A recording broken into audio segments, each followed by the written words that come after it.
안녕하세요. 오늘도 사연살롱을 찾아주셔서 감사합니다.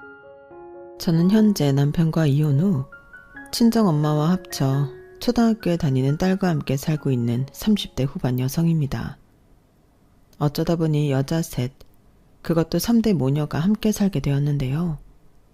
요즘 저희 엄마 얼굴에는 매일같이 웃음꽃이 만발합니다. 사실 제가 결혼하기 전만 해도 엄마와 시간을 많이 못 보냈거든요. 저는 어릴 때부터 엄마가 이혼해 홀엄마 밑에서 자랐거든요.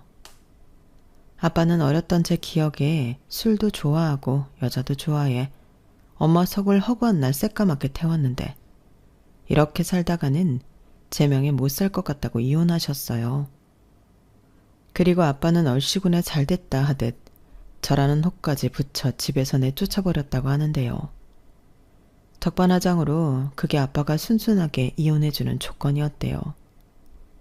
당시 저희 엄마는 직업이 따로 있는 사람도 아니었는데 정말 땡전 한 푼도 없이 어린 딸을 데리고 그 집에서 쫓겨났다고 하더라고요. 아니, 보통 이혼을 하게 되면 유책 배우자가 위자료도 주고 양육비도 줘야 하는데 아빠는 한 푼도 줄 수 없다고 딱 잡아뗐다고 하더군요.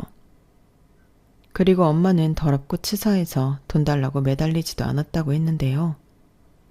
그만큼 이혼하고 싶은 마음이 더 컸기에 그냥 없으면 말지 그런 심정으로 저에게 외가인 당신 친정으로 가셨다고 했어요. 그런데 그때만 해도 워낙 옛날 사고방식의 사람들이 많을 때라 외할머니는 매정하게도 이혼하고 돌아온 당신 딸을 받아주지 않았어요. 시집 갔으면 죽어도 그 집 귀신이야. 어디 이혼을 해서 친정으로 새끼 데리고 기어와. 나는 너 못 받아줘. 시집 갔으면 그만이지. 너는 출가 외인이야. 나한테는 남이라고. 그러니까 네 서방 찾아가서 이혼 다시 모르고 코 박고 조용히 살아. 알겠어? 안 가고 뭐해? 빨리 정서방한테 가서 받아달라고 빌어. 생각해보면 외할머니는 그런 사람이었어요. 아들과 딸을 철저히 차별하고 시집 보낸 딸은 명절에도 올 필요 없다며 선을 그으셨는데 엄마는 외할머니 성격을 모르는 것도 아니면서 지푸라기라도 잡고 싶은 심정으로 외갓집을 가셨다고 했어요. 하지만 문전박대도 모자라 저런 모진 말까지 들었으니 그 상처가 어마어마했고 어렸던 저는 그날 엄마가 엄청나게 울었다는 것만 기억할 뿐입니다. 결국 저희 모녀는 엄마의 바로 위인 이모 집으로 갔어요. 그리고 딱 하루만 신세를 지고 이모가 빌려준 단돈 100만 원을 가지고 서울로 올라왔는데요.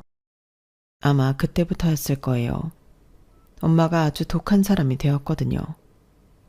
어렸던 저는 엄마 얼굴을 보는 게 쉽지 않았어요.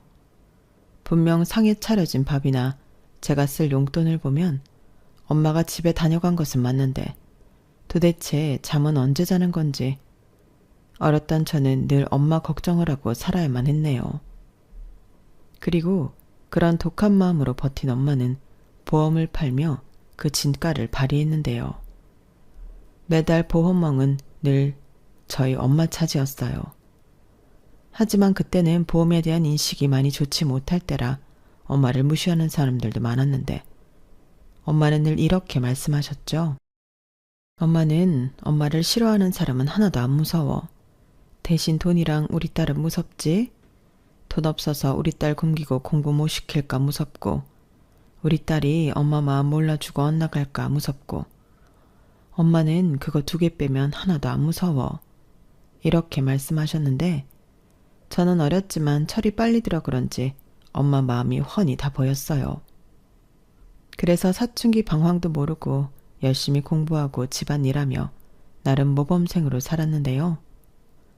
마음 같아서는 공부도 잘해서 고생하는 엄마를 기쁘게 해주고 싶었지만 그건 현실적으로 쉽지 않더군요. 열심히 하는데 잘 되지 않았거든요. 그리고 엄마도 일하느라 제 공부에는 신경을 많이 못 써줬는데 그건 당신 탓도 있다고 생각하셨는지 제가 공부를 잘하는지 못하는 것에는 단 한 번도 뭐라고 하신 적이 없었어요. 오히려 사람들이 어떻게 다 공부를 잘하겠니? 우리 딸은 우리 딸이 잘하는 걸 찾으면 돼. 기죽을 필요 없다니까? 이렇게 항상 저한테 괜찮다고 해줬는데 그 말이 참 고마웠어요. 제 친구 엄마들은 전부 공부 못하는 자식은 필요 없다고 공부 잔소리를 한다고 했거든요. 그래서 제 친구들은 공부를 못해도 괜찮다고 해주는 저희 엄마를 부러워하며 저한테도 좋겠다는 말을 자주 했는데 저는 그 말이 좋진 않았어요. 저도 공부를 잘해서 괜찮다는 말이 아닌 잘했다, 우리 딸 최고다, 그런 말이 듣고 싶었는데 그래서 성적이 별로 나오지 않아도 엉덩이 힘으로 무식하게 공부를 했죠. 그리고 그런 무식한 방법이 아주 틀리진 않았는지 명문대는 아니어도 서울에 있는 4년대 대학에는 입학할 수 있었는데요. 그날은 엄마와 외식도 하고 최고로 행복한 날이었어요. 비록 외식 후 엄마는 고객을 만나러 가야 한다며 급히 가셨지만 엄마가 저를 위해 열심히 일한다고 생각했기에 서운하지 않았죠. 그리고 혼자 고생하는 엄마를 위해서라도 저 역시 빨리 돈을 벌고 싶었어요. 이왕이면 저희 엄마 소원대로 책상 앞에서 컴퓨터 두드리며 편한 일을 하고 싶었죠. 대학 졸업 후 눈높이를 조금 낮춰 대기업은 포기하고 꽤 이름난 기업에 입사를 지원하니 제 전략이 효과가 있었어요. 그렇게 회사에 입사한 저는 월급을 받으며 사회인이 되었고 그렇게 열심히 일을 하다 남편을 소개로 만나게 되었어요. 이왕이면 비슷한 일을 하는 남자면 좋은데 남편은 일식당에서 일을 한다고 했고 처음에는 별 기대 없이 나간 자리였는데 사람이 괜찮더라고요. 남편과 제 첫 만남은 딱 그 정도였어요. 누가 먼저 홀딱 반해서 연애를 시작한 게 아니고 점점 가랑비에 옷 젖듯 가까워졌는데요. 기대가 없는 상대여서 그런 건지 어느덧 제 마음속에 남편이 자리하고 있었어요. 무엇보다 제가 이혼 가정에서 자랐다는 말을 들었을 때 남편은 금방이라도 울 것 같은 얼굴로 저더러 많이 외롭고 고생이 많았겠다며 속상해했는데 저런 착한 마음을 가진 남자라면 제 친구처럼 마누라 속을 뒤집지는 않을 것 같다는 막연한 생각이 들더라고요. 그리고 혼자 벌어 저를 대학 공부까지 다 시킨 저희 엄마를 대단하다고 입에 침이 마르도록 이야기했는데 그 부분도 좋았어요. 저 역시 뭐든 열심히 하는 엄마를 많이 좋아했고 한편으로는 존경했거든요. 그러면서 저 역시도 엄마처럼 열심히 일해 인정받고 싶다는 마음이 컸는데요. 그래서 일도 참 열심히 했어요. 남들보다 빨리 승진하고 싶었거든요. 그러다 20대 후반 남편과 결혼을 결심하게 되었고 그렇게 저는 엄마가 한 분 더 생기게 되었는데요. 툭 까놓고 제 엄마가 아닌 남편의 엄마는 제가 아는 그런 엄마가 아니었어요. 욕심도 많고 질투도 많고 세상에서 자기가 가장 돋보여야 하는 사람이었는데 그렇다 보니 시아버님 제 남편까지도 당신 손에 넣고 쥐락펴락 하고 싶어 하셨죠. 그리고 당신 아들은 물론이고 시아버님까지 저를 좋아하시는 통에 저는 빼박으로 시어머니 눈밖에 나고 말았는데요. 제가 이혼 가정에서 자랐다는 것이 아주 좋은 빌미가 되었죠. 그래도 당신 아들이 죽기 살기로 저랑 결혼을 하겠다고 하니 천하의 시어머니도 아들을 말릴 수는 없었는데요. 그렇게 저희는 상견례를 하게 되었어요. 그리고 저희 엄마를 면전에서 보게 된 시어머니는 또다시 시기 질투가 폭발하는 듯 보였는데 전에 남편한테 들은 얘기가 있었어요. 우리 엄마가 외할아버지가 그러셨는데 나이는 먹어도 철이 안 들었대. 돈 있는 집 막내딸로 태어나 자기 하고 싶은 대로 다 하고 살았는데 이제 와서 그걸 어떻게 고치냐고. 그러니까 엄마 이겨먹을 생각하지 말고 못 살겠으면 멀리 떨어져 살라고 하시더라. 라고 하시더라고요. 그때는 저 소리가 무슨 말인가 살짝 이해가 가지 않았는데 상견례 때 모습을 보니 그 말이 무슨 말이었는지 단번에 이해가 갔어요. 분명히 한참 어린 제가 봐도 시어머니는 나이만 먹었는지 정신연령이 저보다 어렸거든요. 왜 어린애들이 대놓고 샘부리고 자기 성질대로 안 되면 악쓰잖아요. 시어머니가 딱 그랬어요. 게다가 시아버님은 공무원이라 무슨 나란히 하는 집 사모님 행세는 다 하고 사셨는데 남편의 외할아버지 말씀처럼 시어머니는 저희 엄마와 다르게 편하게 살 팔자신 것 같더군요.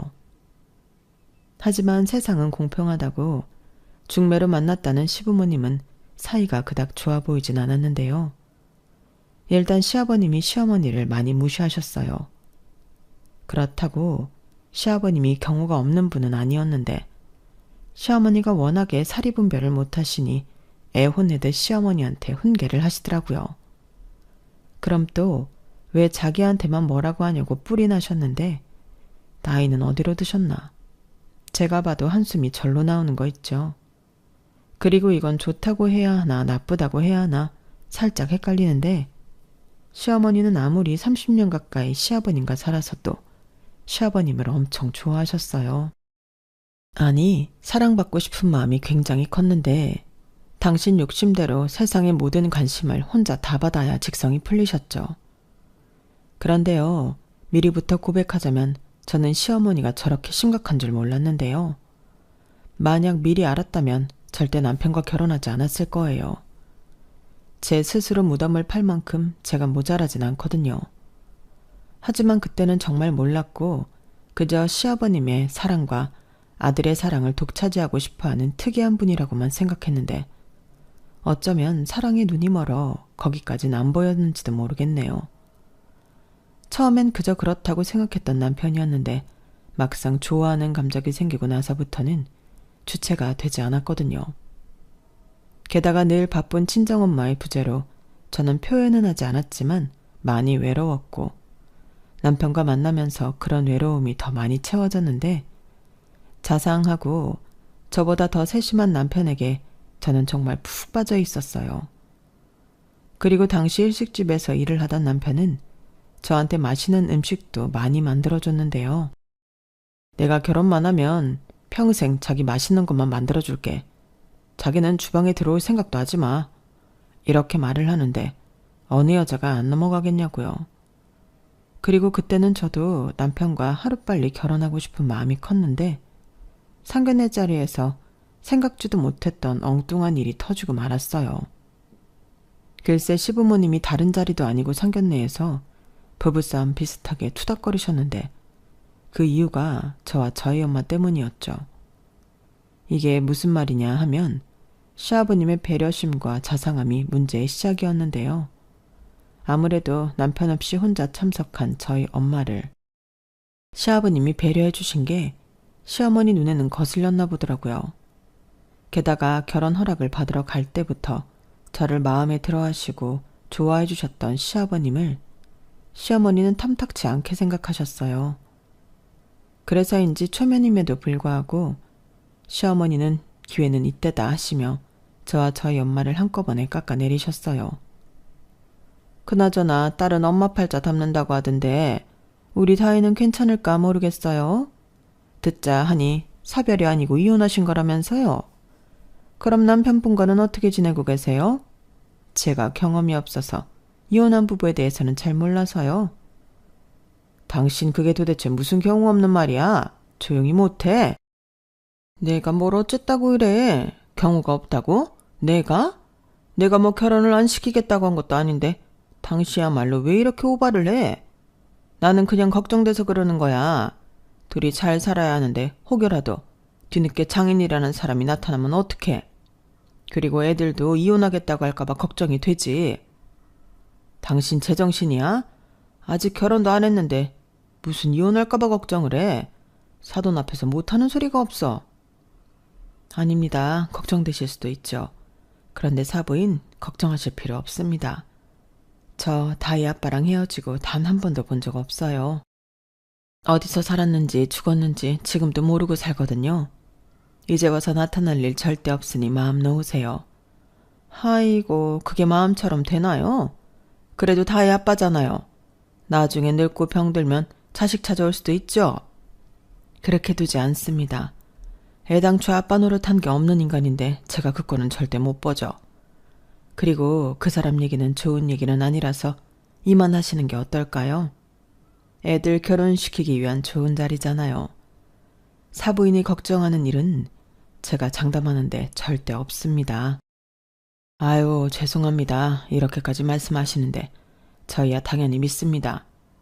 당신 뭐해? 죄송하다고 해야지. 그리고 사부인, 이 사람이 가끔 이렇게 생각 없이 말을 하는데 이해해 주세요. 당신은 무슨 죄 졌어? 뭘 자꾸 죄송하다고 하고 이해를 해달래? 상견례는 이런 거 저런 거 허심탄회하게 다 이야기하는 자리야. 애들 결혼하고 문제 생기면 안 되니까. 그리고 왜 자꾸 나만 사돈 앞에서 까내려? 당신 진짜 계속 이럴 거야? 좋은 자리에 나와서 왜 이래? 죄송합니다. 저희가 이렇게 살아요. 그나저나 저희 아들한테 들었는데 정말 대단하십니다. 무슨 보험왕이시라면서요? 네? 아유, 왕은 무슨, 그냥 먹고 살려고 열심히 하다 보니까 그렇게 됐네요. 저는 우리 딸 잘 키울 욕심밖에 없었거든요. 그래서 아빠 없이 키웠지만 부족함 없이 키우려고 노력 많이 했는데 그래도 부족한 게 많을 겁니다. 성에 차지 않아도 예쁘게 봐주세요. 여부가 있을까요? 차고 넘치게 너무 감사하기만 한걸요. 이렇게 귀하게 키운 딸을 저희 아들한테 주셔서 감사합니다. 이제 한 가족이니 우리 자주 봐요. 어머머? 무슨 사돈지간끼리끼리 자주 봐. 당신 진짜 왜 이래? 오늘 왜 이렇게 오바를 하는 건데? 죄송했다가 감사했다가 아주 난리도 아니네. 당신이 자꾸 이러니까 우리가 미치는 것 같잖아. 저기 사돈, 저는 솔직한 사람이라서 그냥 편하게 얘기할게요. 저는요, 원래 걱정이 많은 사람이에요. 엄마 마음이 다 그런 거잖아요. 이왕이면 좋은 집에 장가 갔으면 하는 마음이요. 하지만 자식 일이 내 마음대로 되는 것도 아니고 또 지들이 좋아 죽겠다고 하니까 그냥 시키는 건데 이거 하나만 꼭 알아주세요. 이 사람은 다혜가 너무 좋다고 하지만 저한테는 부족한 며느리짜리입니다. 저도 희망사항은 있을 수 있잖아요.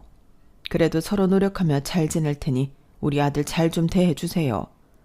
요즘은 사회가 백년 손님이 아니라 처가 머슴이라고 하던데 저는 절대 그 꼴을 못 보거든요.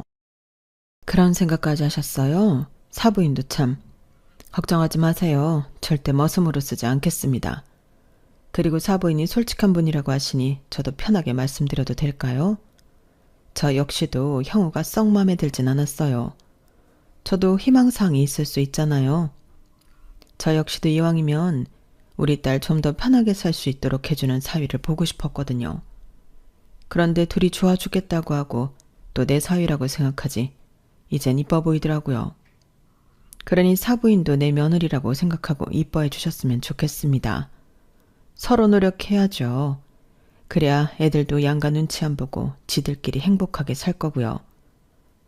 그날 저는 새삼스럽게 저희 엄마의 언변에 깜짝 놀랐어요.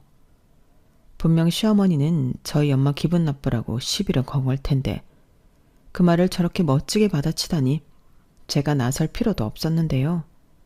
시어머니는 말발로 되지 않다는 걸 느꼈는지 얼굴만 시뻘개져서 냉수만 들이켰고 시아버님은 역시 보호망이라고 하시다니 말솜씨가 대단하십니다. 아무래도 다혜가 엄마를 닮아서 똑부러지나 보네요. 허허. 라며 연신 웃기만 하셨는데 그러자 시어머니 표정은 더 울그락불그락 해지셨어요.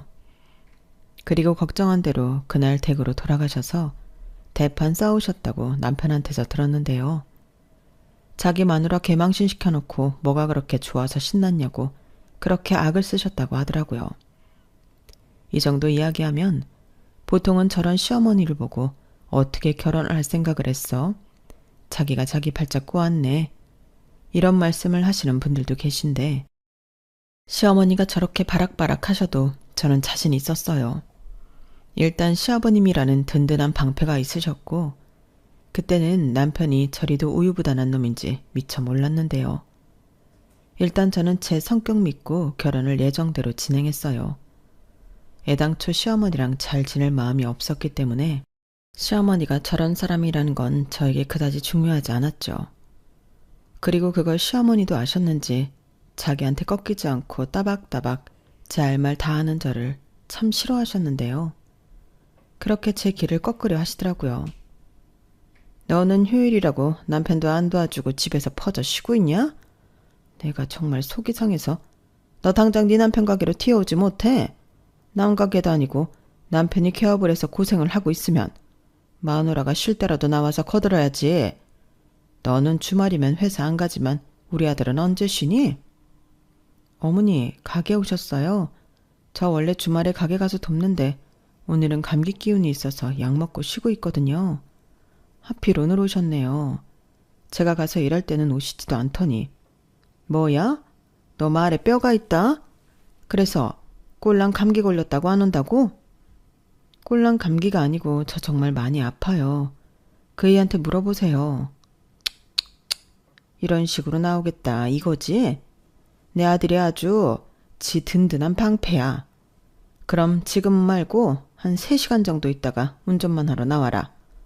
네? 운전이요? 내가 오늘 모임이 있어서 친구들을 우리 아들 가게로 불렀어. 원래는 술까지 마실 생각은 없었는데 오늘은 기분이 좋아서 술 한 잔들 하자고 하네? 대리 부르면 그것도 돈이잖아. 네가 나와서 내 차 운전 좀 해다오. 어머니, 대리비 얼마나 한다고요? 저 약 먹어서 운전하면 안 돼요. 지금도 약이 독한지 핑핑 도는데 운전하면 사고 나요. 그래서 약도 먹었겠다 좀 자려고 했는데 그래야 빨리 털고 그이 가게 가서 도울 수 있지 않겠어요? 오늘은 그냥 대리 부르세요. 여차하시면 그이한테 대리비 달라고 하시고요. 너 정말 이럴 거야? 아주 시어머니랑 맘먹자는 거지? 너 내가 주시하고 있다. 조심해. 아마 전날은 친구분들 앞에서 며느리한테 대접받는 시어머니 코스프레를 하고 싶으셨던 것 같았어요. 그런데 당신 뜻대로 되지 않아 뿔이 나셨는데 제가 아프다고 하니 달리 어떻게 하실 수가 없으셨겠죠. 제가 뭐 거짓말로 아픈 건 절대 아니었거든요. 한 3일 전부터 으슬으슬하고 컨디션이 좋지 않더니 금요일 밤부터는 꼬박 알아놓았어요. 그러니 남편도 오늘은 쉬어. 가게 나와도 도움도 안 되겠다. 라며 저더러 나오지 말라고 했는데 도움이 안 되겠다니. 저를 걱정하는 건지 가게를 걱정하는 건지 모르겠더라고요. 남편은 결혼하고 2년이 지나 가게를 오픈했거든요. 그리고 대출을 많이 받아 시작한 가게라 그런지 남편은 가게 오픈 이후 신경이 많이 날카로웠는데요. 그로 인해서 저한테도 많이 소홀했죠. 하지만 저는 남편이 오죽 스트레스 받으면 그럴까 하며 애써 이해해 주려 노력했는데 남편은 아니었어요. 저는 여전히 직장을 다니고 있었고 그렇기 때문에 제 일과 남편의 일을 구분지어 생각했는데 남편은 자기 가게 아니라 우리 가게라고 생각하는 것 같더라고요. 그런데 우리 가게를 저는 신경을 쓰려 하지 않았으니 서운함과 불만이 쌓여가는 듯 했는데요.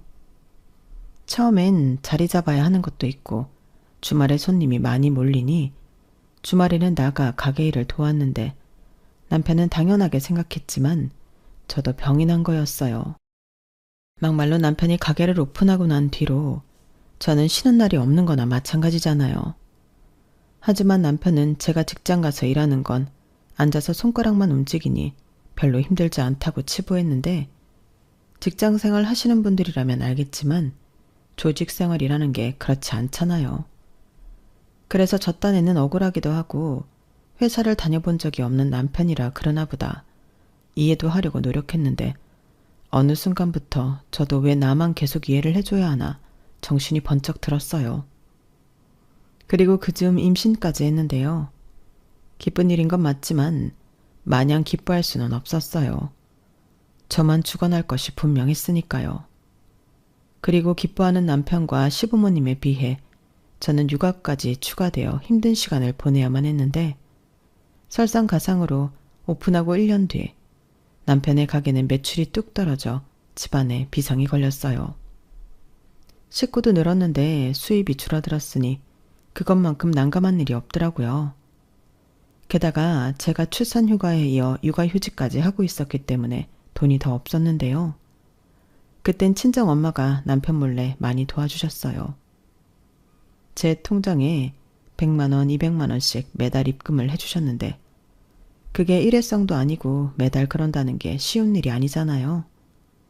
하지만 친정엄마는 혼자 있는 당신은 돈 쓸 일도 없다며 남편한테 얘기하지 말고 생활비로 쓰라고 하셨는데요. 남편은 장모가 도와주는 거라는 걸 전혀 눈치채지 못했죠. 그저 제가 어디서 비상금이라도 잔뜩 꼽을 쳐놓은 줄 알고 있었는데 내 돈은 지 돈이라고 생각하는 건지 아주 당연하게 여보, 나 30만 원만 줘 라고 하는 거 있죠. 하지만 제가 미쳤나요? 그 돈을 주게요. 그러니 저희는 그때부터 자주 싸웠어요. 아무리 애틋한 견우직녀도 돈 문제 앞에서는 원수가 되는 거죠. 그리고 원수된 남편은 모지리의 효자가 되었죠. 아무리 능력 없는 아들이라도 우리 아들 지켜 세워주니까 남편은 자기 엄마라면 아무 소리도 못했어요. 장사가 안 돼서 힘들다는 소리도 못했고 허구한 날 친구들 끌고 와 몇십만 원씩 음식을 먹고 가도 그 돈을 달라고도 못했는데 제 입장에서는 속이 터질 수밖에요. 저런 인간인 줄 알았다면 외로움이고 나발이고 축구 공 차듯 뻥 하고 힘껏 차버릴걸. 그제야 저는 제 손으로 정성스럽게 제 무덤을 팠다는 걸 알았는데요. 정말이지 자식 때문에 참고 살았네요. 제 딸한테는 이혼 가정 어쩌고 하는 꼬리표는 달아주고 싶지 않았거든요. 대신 남편이고 시어머니고 저는 제 할 말은 죽었다 깨어나도 하고야 말았는데요.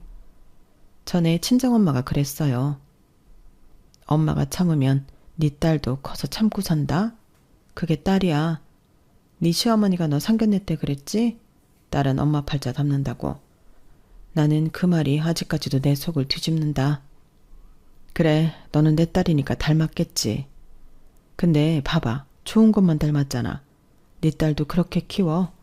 이렇게 말씀하셨는데 저도 딸 가진 엄마가 되고 보니 엄마가 무슨 마음으로 그런 당부를 했는지 알 것 같았어요. 그래서 더 당당하게 살려고 노력했는데 그러다 정말 이대로면 안 되겠다 할 정도로 남편의 가게가 힘들어졌어요. 이제 그만 고집 부리고 가게 정리해. 장사해도 손해라면서 그런 멍청한 짓을 왜 하냐고. 왜 하긴 죽지 못하니까 하는 거지. 장사해도 손해지만 그래도 희망은 있잖아. 근데 이거 접으면 뭐 남아? 빚잔치하고 아무것도 없는 거야. 우리 빈손 되는 거라고. 아니지. 가게 낸다고 지금 빚만 남는 거지? 그렇다고 더 가면 낭떠러지 빚더미에 올라가는 걸 뻔히 알면서도 가게를 못 접는다고? 직원 월급도 못 줘서 혼자 하잖아. 신경 꺼. 언제는 우리 가게 아니고 내 가게라며. 내 가게 내가 알아서 할 테니까 너는 애나 키워. 하유, 애는 뭐 거저 키워? 남편이 돈을 안 갖고 오는데 내가 어떻게 애를 키워? 자기 비상금 있잖아. 왜? 이제 비상금 다 떨어지고 없냐? 비상금 같은 소리 하네. 그거 비상금 아니거든? 나는 애당초 비상금에 빗자도 꺼낸 적이 없어. 그럼 그 돈은 뭔데? 혹시 어디서 훔쳤어? 훔쳤다. 우리 엄마 통장에서 훔쳤어. 진짜 장모한테 부끄러운 줄 좀 알고 살아라. 아니면 당신만 좋다는 어머니한테 가서 돈 좀 달라고 해. 왜 여기서 우리 엄마 얘기가 나와? 나는 뭐 알고 썼냐? 장모님은 돈도 많아. 아직도 보험이 잘 되나 보지? 그럼 이참에 푼돈 말고 목돈이라도 좀 달라고 해봐. 하나뿐인 딸인데 혹시 알아? 해줄지. 미쳤네. 그 입 안 닫아? 학교 다닐 때 염치라는 건 안 배웠냐? 뭐야? 너 지금 나 무시하냐? 나도 대학 나왔거든. 어디서 하늘 같은 서방을 무시해. 서방 같은 소리 하네. 서방 대접 받고 싶거든 서방 노릇을 해. 아니 그건 바라지도 않을 테니까 애비 노릇이라도 해 좀. 저희는 남편의 가게가 되지 않아 한가한 만큼 둘이 치열하게 싸웠어요. 거짓말 조금 보태서 아침, 점심, 저녁 매일 3번 이상은 내가 왜 저런 인간이랑 살지? 확 이혼할까? 이런 생각을 했는데 그때까진 정이 아주 조금은 남았는지 남편이 불쌍하다는 생각도 했었죠. 다들 어렵다는데 내 남편만 잘못한 건 아니었으니까요. 하지만 계속 이렇게 밑빠진 독에 물을 부을 수는 없었는데요. 한편으로는 지가 호되게 당해봐야 정신을 차릴 것 같았어요. 그래서 눈 딱 감고 남편이 제대로 망하기를 기다렸는데 오래도 가지 않더군요. 정말 보증금 다 까고 빚더미에 올라 장사를 접게 되었어요. 그때 시아버님이 난리가 나셨어요. 왜 마누라 말 안 듣고 고집부려서 이 사단을 만드냐고요. 지가 모자라면 현명한 마누라 뒀다 뭐해. 유진이 엄마가 진작에 접으라고 했다며? 당신은 왜 우리 아들 말은 안 듣고 며느리 말만 들어? 얘도 사정이 있으니까 그랬겠지? 당신 누구 아빠야? 팔은 안으로 굽는데 왜 당신 팔만 밖으로 굽어? 감싸고 돌걸 돌아. 아휴, 아무튼 나는 도와줄 돈도 없고 그럴 마음도 없다. 네가 저지른 짓 네가 수습해. 왜 사고는 네가 쳐놓고 남더러 책임져 달래? 아빠는 남이 아니잖아. 나도 진짜 이러고 싶지 않아서 여태 도와달라는 말도 못했는데 좀 도와줘. 너 후자금 뭐 그런 거 준비해놓은 것도 없어? 막말로 내가 장남인데 엄마 아빠 노후는 내가 책임지지. 그러니까 그 돈 있으면 좀 내놔봐. 지랄하네. 네가 우리 노후를 책임져? 나는 싫다. 그래. 니네 엄마나 데리고 가서 좀 책임져라. 왜 갑자기 거기에 나를 찍어 붙여? 노후는 뭐 새장가 가게? 그래. 중매로 콧게서 이만큼 살았으면 됐지. 쟤 망하는데 당신이 일조했잖아. 오만 사람들 다 데리고 가서 거기 가서 기분 내고 며느리 흉보고 사람들이 다 뒤에서 수군거려. 웃겨. 다들 와서 좋다고 처먹을 때는 언제고 우리 아들 조금 힘들어졌다고 곳에 그 주둥이를 놀리고 사나? 내가 뭐라고 했어? 다 부질없는 짓이라고 했지? 이 집에서 야무진 건 우리 며느리 하나야. 또 시작이다. 아주 며느리가 좋아 죽지? 왜? 며느리가 당신 첫사랑이랑 닮았니? 처음부터 수상하다 했어. 왜 그렇게 챙겨? 왜 그렇게 예뻐해? 아니다. 제 엄마한테도 그랬지? 뭐야? 왜 그래? 뭔 개소리야? 왜 사람 이상한 놈 만들어? 나는 성실하고 열심히 사는 사람 다 좋아해. 여태 나랑 살아놓고도 아직도 그걸 몰라. 당신 그거 자격지심이야. 당신이 그렇게 못 사니까 그런 사람들 괜히 까내리는 거지. 지금 생각해도 참 골이 아픈 집구석이었어요. 그나마 정상은 시아버님 한 분이셨는데 남편은 왜 하필 시어머니를 닮았는가 짜증이 나더라고요. 그리고 결국 시아버님은 남편을 도와주지 않으셨어요. 저는 부랴부랴 복직을 했고 남편은 막노동에 오토바이 배달까지 할 수 있는 건 전부 하며 빚을 갚았어요. 남편이 버는 건 남편 빚 갚고 제가 버는 건 생활비를 했죠. 사실 그렇게만 살면 풍족하진 않지만 살 수는 있었어요.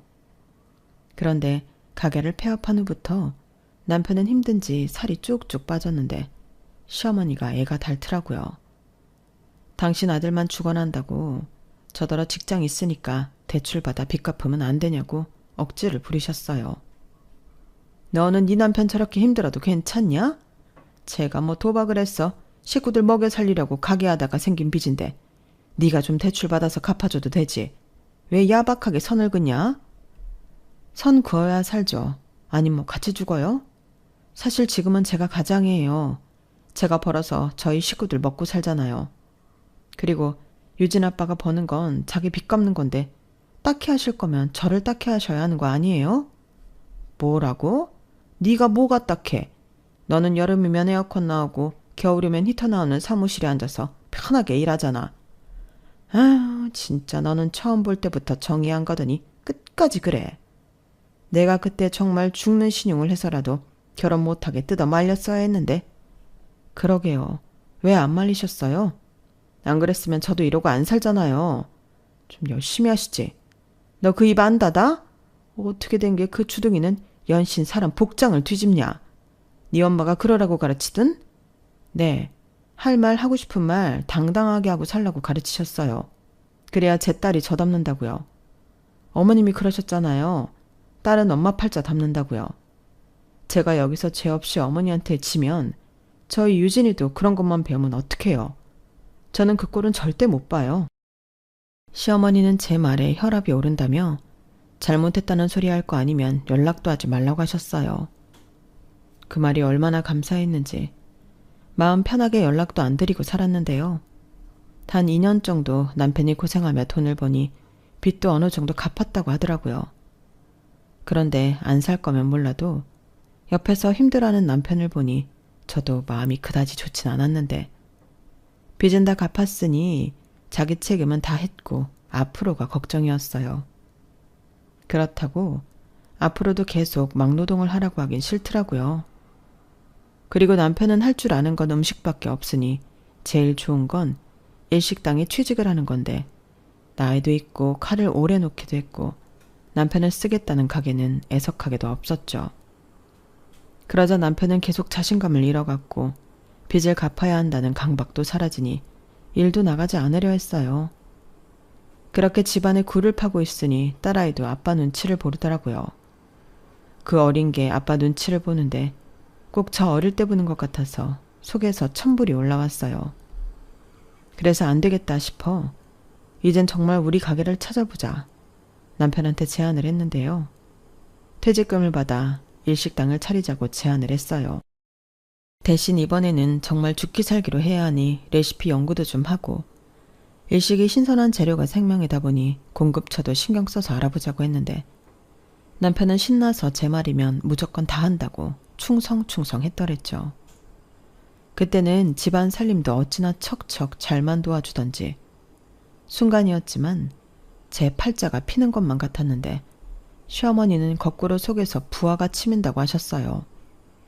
금쪽 같은 자기 아들이 며느리한테 굽실거리는 꼴을 보려니 목구멍에 밥이 안 들어가신다고 하더라고요. 그러니 자기 아들 집에서만큼은 손 하나 까딱하지 않도록 저더러 다 하라고 하셨는데 그런 말을 들을 제가 아니었죠. 막말로 그 가게를 누구 돈으로 하는데요. 그리고 제일 중요한 가게 보증금이며 임대료도 제 손에서 가장 저렴하게 건물주를 구워 삶았는데 손 하나 까딱하지 않을 사람은 저였죠.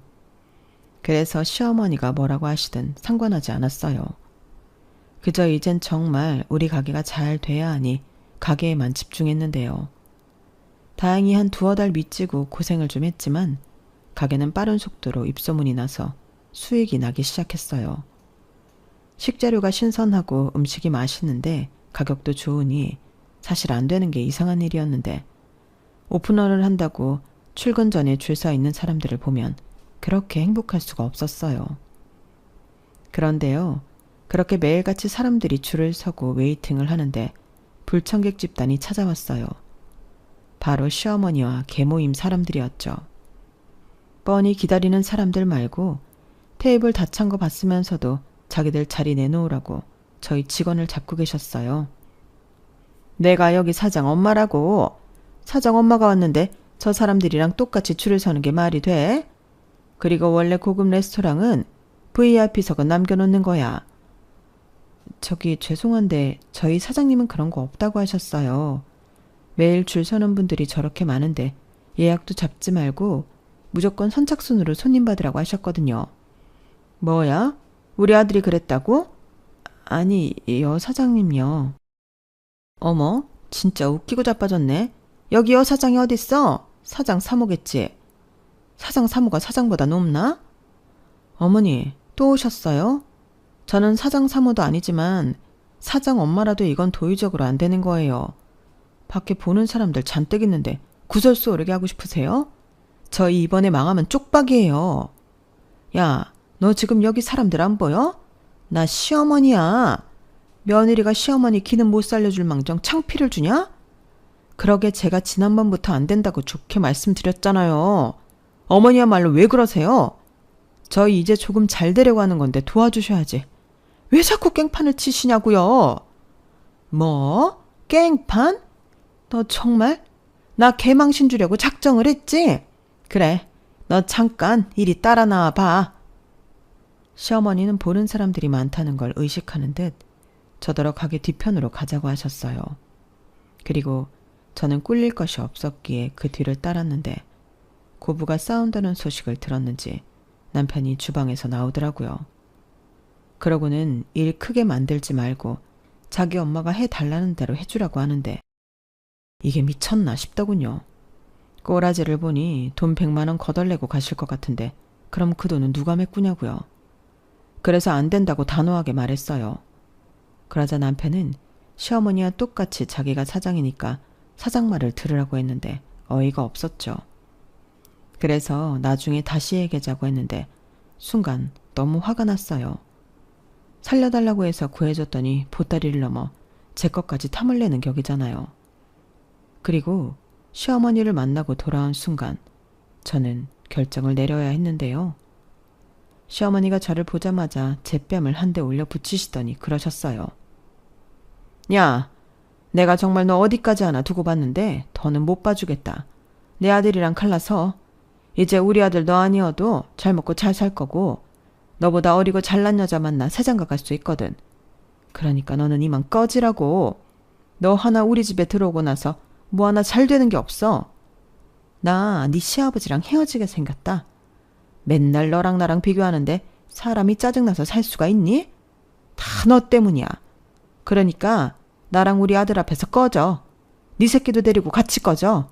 당장 내 아들 가게에서도 꺼지라고. 이렇게 악에 바치셔서 고래고래 소리를 치시더라고요. 저는 그 말을 듣는데 어이가 없어서 웃음이 나왔어요. 지금 저를 붙잡아도 될까 말까인데 꺼지라고 하다니 이 사람들이 정말 간이 배밖에 나왔나 싶었죠. 그래서 후회하지 않으시겠냐고 재차 확인하니 후회는 개뿔? 내가 왜 후회를 하니? 너만 나가면 알턴이가 빠진 것 같아서 살 것 같을 거다. 그러니까 하루빨리 갈라서. 이렇게 친히 시어머니는 당신의 뜻을 확고히 하셨는데요. 저는 흔쾌히 알겠다고 했어요. 그리고 친정엄마한테 바로 전화를 걸었는데 시어머니 들으시라고 아주 큰 소리로 통화를 했죠. 스피커폰으로요. 엄마, 나야. 우리 시어머니가 나더러 정서방이랑 헤어지라고 하네. 내가 너무 싫대. 그래서 우리 유진이도 데리고 꺼지래. 그러니까 엄마, 우리 가게 당장 빼. 정서방은 그 잘난 자존심에 장목 건물에 거의 공짜로 가게 오픈한 것도 자기 엄마한테 말 안 했나 봐. 나도 정말 지긋지긋하다. 그냥 이혼하고 엄마처럼 우리 딸 열심히 키울래. 그게 훨씬 낫겠어. 뭐야? 그 인간들이 진짜 너한테 그랬단 말이야?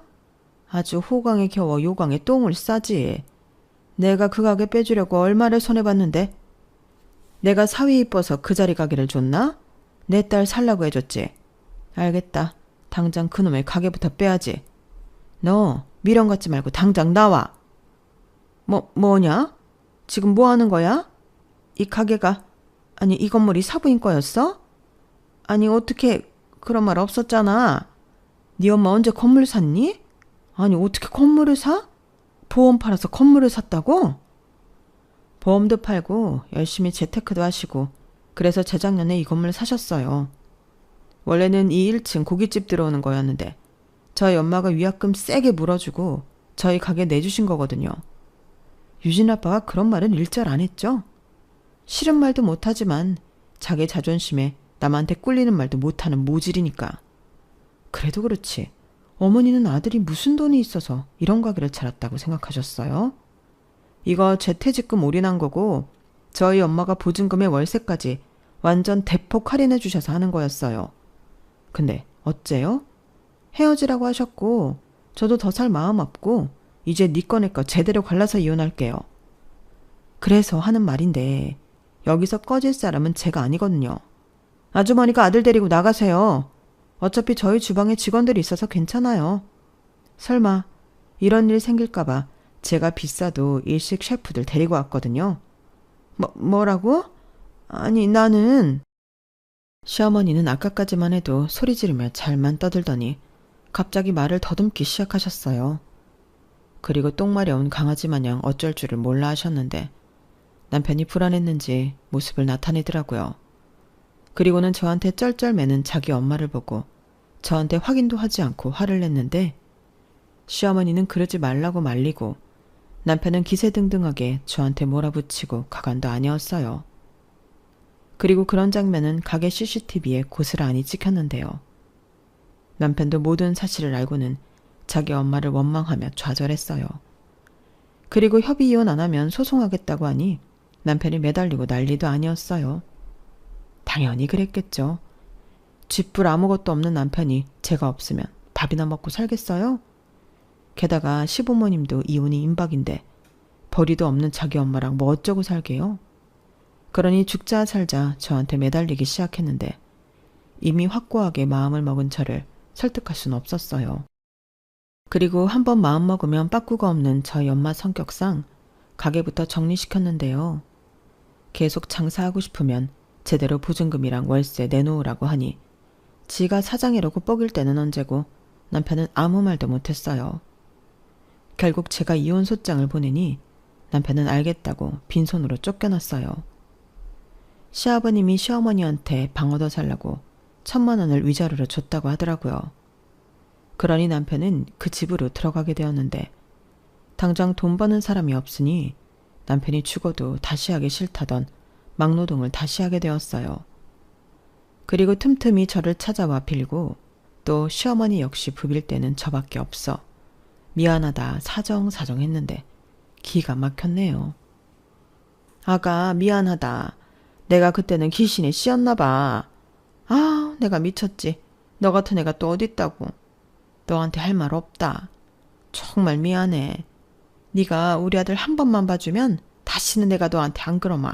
정말이야. 막말로 우리 아들이 잘못한 건 없지 않니? 다 부족한 나 때문이지. 내가 니들 앞에 안 나타날게. 죽은 듯 살게. 그러면 되잖니. 아니다. 내가 니네 엄마한테도 가서 빌게. 사실은 부러워서 그랬어. 쥐뿔 아무것도 없는 여자가 돌도 잘 보고 당당하니까 배알이 꼬여서. 미안하다. 시어머니는 이렇게 연신 안 나오는 눈물을 쥐어짜며 사정하셨어요. 하지만 이제 와서 후회한들 한번 결심한 일을 바꾸고 싶진 않았어요. 저도 그 엄마의 그 딸이라 한번 정하면 모르는 법이 없거든요. 그래서 포기하시라고 사정 봐서 애 양육비는 천천히 받겠다고 했는데요. 결혼할 때 남편이 해온 건 그대로 줬어요. 그래야 그 인간도 저한테 따지고 말고 할 빌미가 없죠. 어차피 그래봤자 남편이 들고 온 건 별로 없어서 아쉽지도 않았거든요. 그리고 위자료 뜯어내야 하는데 그거 안 하는 대신 연락하지 말라고 약속도 야무지게 받았는데 이혼이 확정되던 날 저는 해방을 맞은 독립군의 심정이었어요. 친정엄마는 이혼할 당시 앞으로가 막막했다고 했지만 저는 든든한 엄마라는 뒷배가 있으니 좋기만 하더라고요. 그리고 저희 엄마도 애써 참고 살지 말라고 했는데요. 그렇게 저는 모든 걸 다 정리하고 엄마 집으로 들어갔어요. 다행히 먼저 다니던 회사에서 먼저 연락이 왔고 마침 직장을 구하고 있다는 저에게 다시 회사로 돌아오라는 감사한 제의를 해주셨는데 그리하여 지금은 원래 있던 제자리로 돌아가게 되었어요. 장사도 나쁠 건 없었지만 뭐니 해도 하던 일이 최고더라고요. 익숙하고 잘할 수 있는 일을 하고 있으니 전에 다닐 때는 몰랐는데 매일 출근하면 행복했어요. 마치 대학 졸업하고 처음 입사했을 때 느꼈던 설레임과도 비슷했는데 언젠가 회사가 힘들고 그만두고 싶을 때 그때의 기억을 떠올리면 좋을 것 같아요. 제가 떠나보니 알게 되었거든요. 제가 회사를 너무 좋아한다는 걸요. 그리하여 지금은 신나게 일하고 또 엄마와 저희 딸과 행복한 일상을 보내고 있는데요. 남들은 팔자 센 이혼한 모녀가 산다고 수군거릴 수도 있겠지만 저는 지금이 제일 만족스러워요. 엄마와도 시간을 자주 보낼 수 있으니 어릴 때 한이 풀리는 것 같고 저보다 저희 딸을 더 잘 챙겨주는 엄마가 있어 너무 든든하기만 한데요. 남편과 살 때를 비교하면 삶의 질이라는 게 차원이 달라요.